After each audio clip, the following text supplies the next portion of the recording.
Mm-hmm. Mm-hmm. Okay. By me. Great. So, Hera, I'm so happy to see you. Thank you so much for being with me today. Thank you. Likewise. Nice to see you So, too.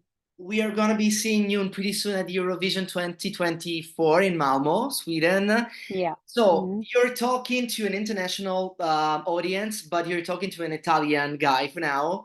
And I would really like to ask you, could you please introduce a little bit of yourself, your history, your career so far?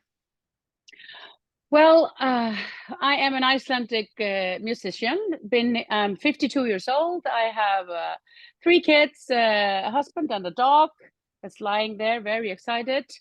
I have been in music. Well, I started like at 10 years old, just with a few like singing into advertisement, like how do you say jingles. Yeah? But I really started at the age of 16. From then on, I've been like in bands, in musicals, and theater, TV host, in radio. Then I became a music teacher, also a vocal coach. Yeah, I mean, I've been lucky enough to be able to work like with almost everyone that's amazing in Iceland. I guess. I Yeah. mean, I know, like in the music industry in Iceland, I have been blessed with working with a lot of amazing people, and I've been touring a lot, in Europe and in America with bands like Siguros and with the great one Björk, also in Europe, and then on my own as a solo artist after 2010. And then I moved with my family to South America, to Chile, after winning their Festival Viña del Mar Mm-hmm. in 2013. And now I'm living in Iceland. I'm performing, and I also work in real estate, and I study law. It's such a So that's diverse, a such a diverse experience. What a wonderful resume you have. So thank the, you so much. the first question may sound silly, but how are things going in Iceland? You have so many volcanic eruptions. Are you okay, by the way? What about you and your family? Yes. And if you could Yeah. please tell us what exactly happening over there. Uh, what's happening is that the Reykjanes Peninsula, which is not far from here, but still we're all safe. But the Reykjanes Peninsula is a volcanic active area, Mm-hmm. but it's been dormant for thousands of or hundreds of years. Wow. But now it's awakened again, and it's been now for like 3 years, 6 or 7 eruptions, but they are small ones on our scale. And they just like the earth opens, cracks open, and we have the lava flowing out. So it's what we call a tourist eruption. I guess so. I Because guess so. yeah, But you it guys, doesn't have the yeah, yeah please it tell has it me. doesn't have the toxic cloud coming all over Europe. It doesn't have that one, but it's earthquakes and of course eruptions, and of course it affects. It's not like all just to look at. It affects our like water supplies and electricity and stuff. So, and there's a whole town called Grindavik Mm-hmm. that's been evacuated because of this. So we have a little bit, traumatic things going on here, but we're pretty used to this because in Iceland, it's like living in a roller coaster, really.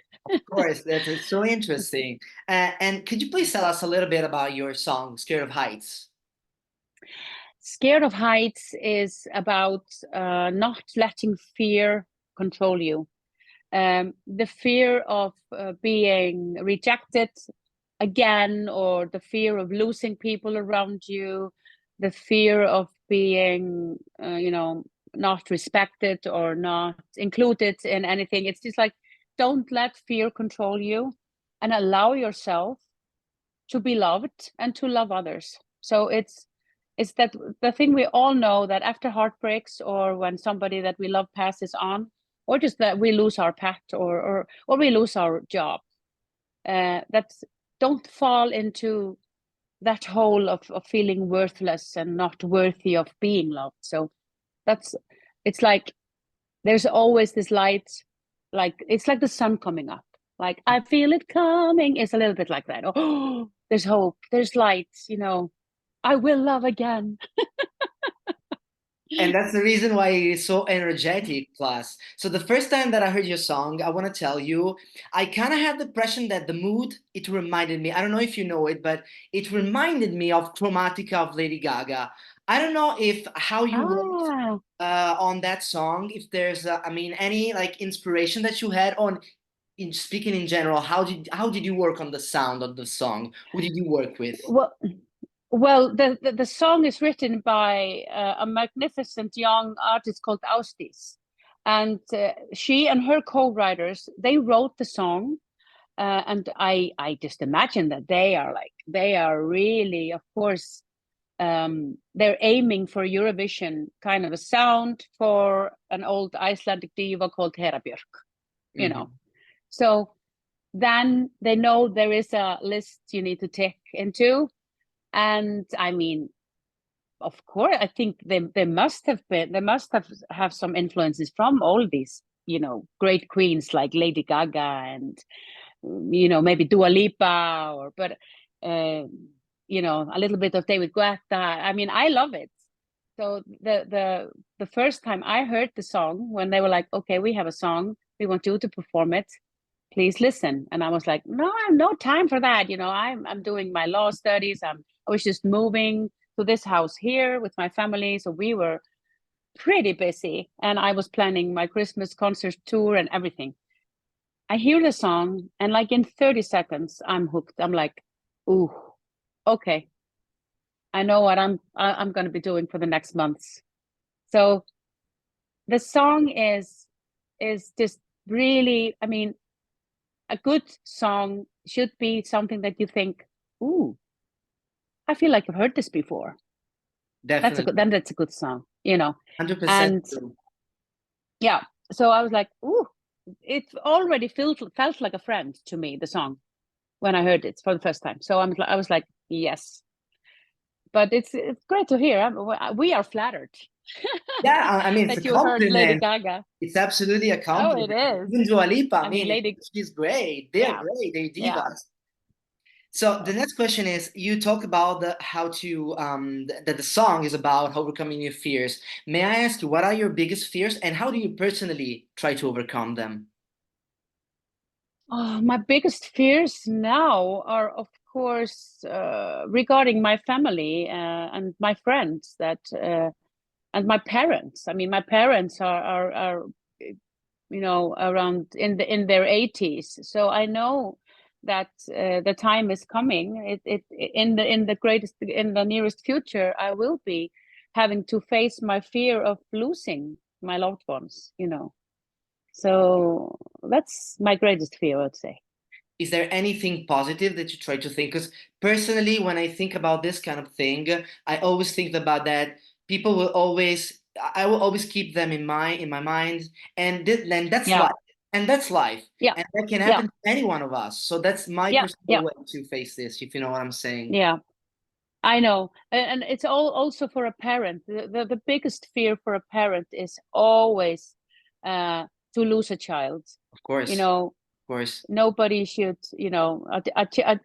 A child should outlive their parents, so to speak. definitely. So no, but I mean, I am always. I'm a big fan of memories, of good memories, and making great memories with my friends and my family. So yeah, I mean, we recently lost a really important person in our lives, and it was hard. And it was actually during Eurovision here in Iceland, the Song Contest here in Iceland. But I decided it was just better to use it and to like let her energy and her life be of some value. So I brought her with me on stage in my heart, and I was like, now you come to the stage with me and we do this together. That's fine. So yeah, so for me that was my way of like uh, getting through this uh, and keeping being happy and joyful and Yeah. Yeah. So yeah, but this is something everyone, all of us, everywhere, we need to go through, and we all have this in common. Plus, being a mom must be a super huge challenge. So, what are the values that you try to convey to your child, to your children? Sorry. I mean, I try to have conversations with them all the time, discussions about like important things. I let them know that they can ask me everything, the stupidest things, and you know, it's like a thin line of being friends with your children and being their parents. But I try to like be on that line as much as I can. But of course, sometimes I'm just the stupid parent that doesn't know anything. You're old, mom. You don't know TikTok. You're a And that's okay, true. boomer. Okay, boomer. Yeah, exactly. Exactly.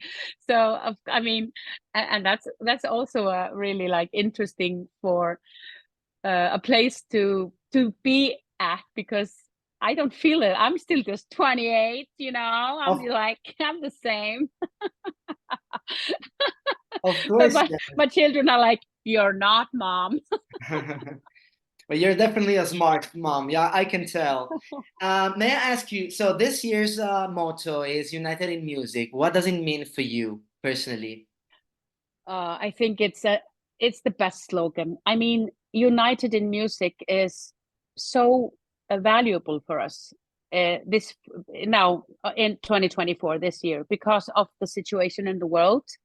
We are all dealing with really difficult feelings, and like we feel powerless because of the situation.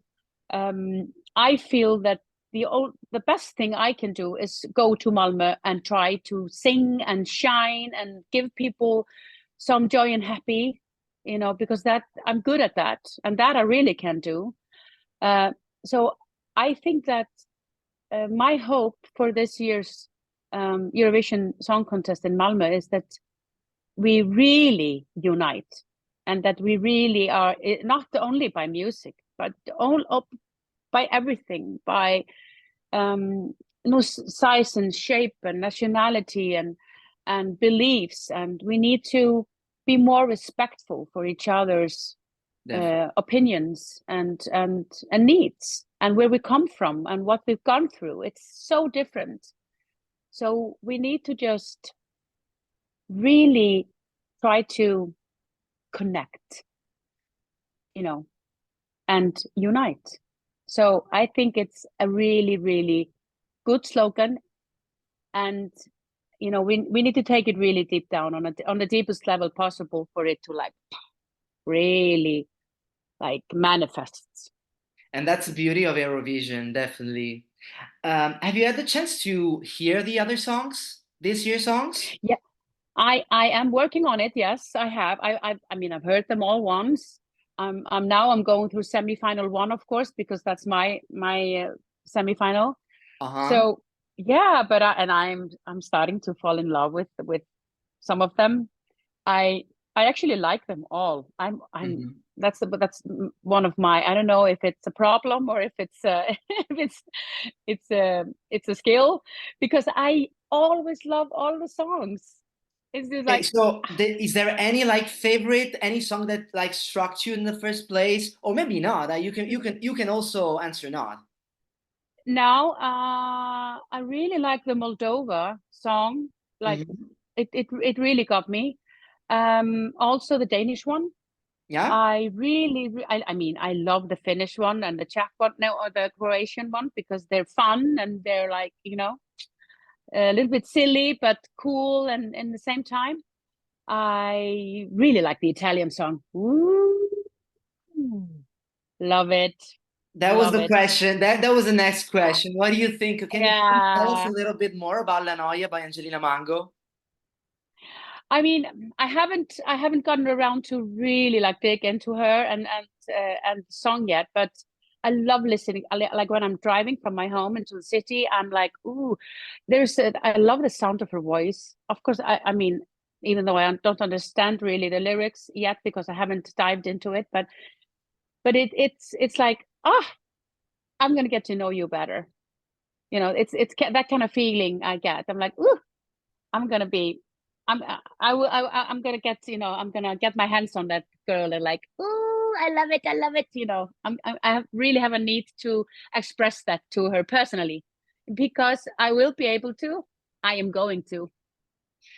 So we're all waiting from a selfie from you guys. We really cannot wait for a selfie from you and Angelina Mango. It will be super cool. Thank you. Thank you for sharing this opinion. Our Italian listeners will be super happy about this, Hera. Thank you.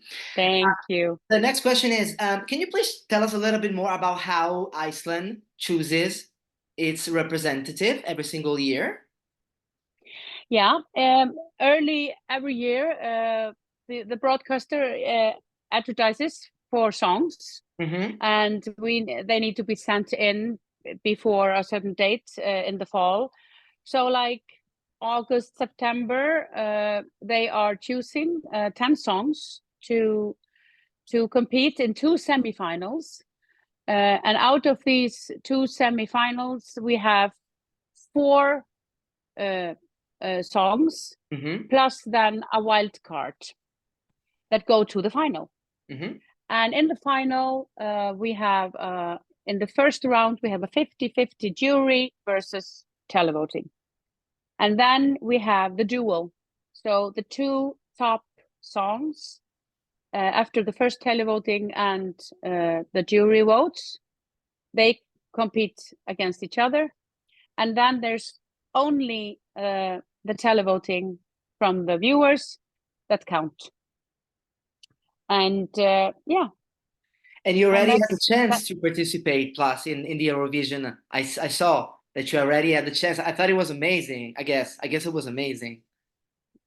Yeah, it really, really was. I mean, it's but like I say, it's a little bit sweet and sour this year because of the situation and in the Israel Palestinian territory. So there's a little bit of shadow, but I'm trying to hold on to the hope and really I really, really hope that there was something amazing come out of this year's Eurovision Song Contest in Malmö.